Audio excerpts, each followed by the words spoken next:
দেশে কৃষক আন্দোলনের গর্ব এবং লড়াইয়ের 90 বছর পূর্তি উপলক্ষে ইতিমধ্যেই কিন্তু দেখা গেছে 22তম রাজ্য সম্মেলন উপলক্ষে প্রস্তুতি শুরু করে দিয়েছে বামেরা। আজ ছিল প্রস্তুতি বৈঠক আগরতলা মেলার মাঠস্থিত ভানু ঘোষ স্মৃতি ভবনে। সারা ভারত কৃষক সভা রাজ্য কমিটির উদ্যোগে দিনের এই সভার আয়োজন করা হয়েছে, যেখানে দেশের কৃষক আন্দোলনের গর্ব এবং লড়াইয়ের 90তম বর্ষ সারা ভারত কৃষক সভার 22তম রাজ্য সম্মেলন সফল করতে প্রস্তুতি কমিটির এই বৈঠক ভানু ঘোষ স্মৃতি ভবনে। উপস্থিত ছিলেন রাজ্যের বিরোধী দলনেতা জিতেন্দ্র চৌধুরী, প্রাক্তন উপাধ্যক্ষ পবিত্র কর, এছাড়া প্রাক্তন মন্ত্রী অঘোরদেব বর্মা সহ অন্যান্যরা। মূলত বাম নেতাদের নিয়ে কৃষক সভা রাজ্য কমিটির পক্ষ থেকে এই দিনের এই প্রস্তুতি বৈঠকটির আয়োজন করা হয়েছে। এই বিষয়ে কি বলছেন বিরোধী দলনেতা তথা বর্তমানে সিপিএম এর রাজ্য সম্পাদক জিতেন্দ্র চৌধুরী, শোনাবো।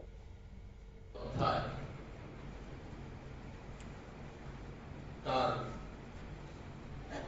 অতি সামান্য কিছু অংশ হল যে অধ্যায়কে বাদ দিয়ে আমাদের দেশের স্বাধীনতা আন্দোলন, স্বাধীনতা প্রাপ্তি এবং স্বাধীনতার এই ভারতবর্ষে গণতান্ত্রিক আন্দোলনকে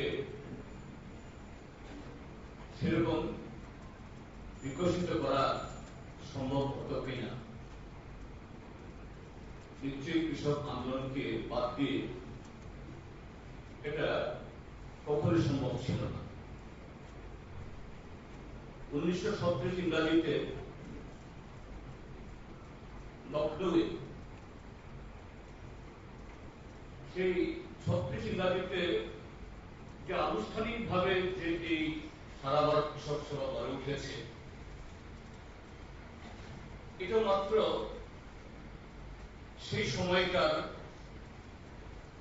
বা তখনকার সময়ের কিছু মানুষের বা কিছু দিনের প্রস্তুতির পরিণতি ছিল না। তার আগে আমাদের ভারতবর্ষের বিভিন্ন প্রান্তে সে 1855-56 ইংরেজিতে সাঁওতাল বিদ্রোহ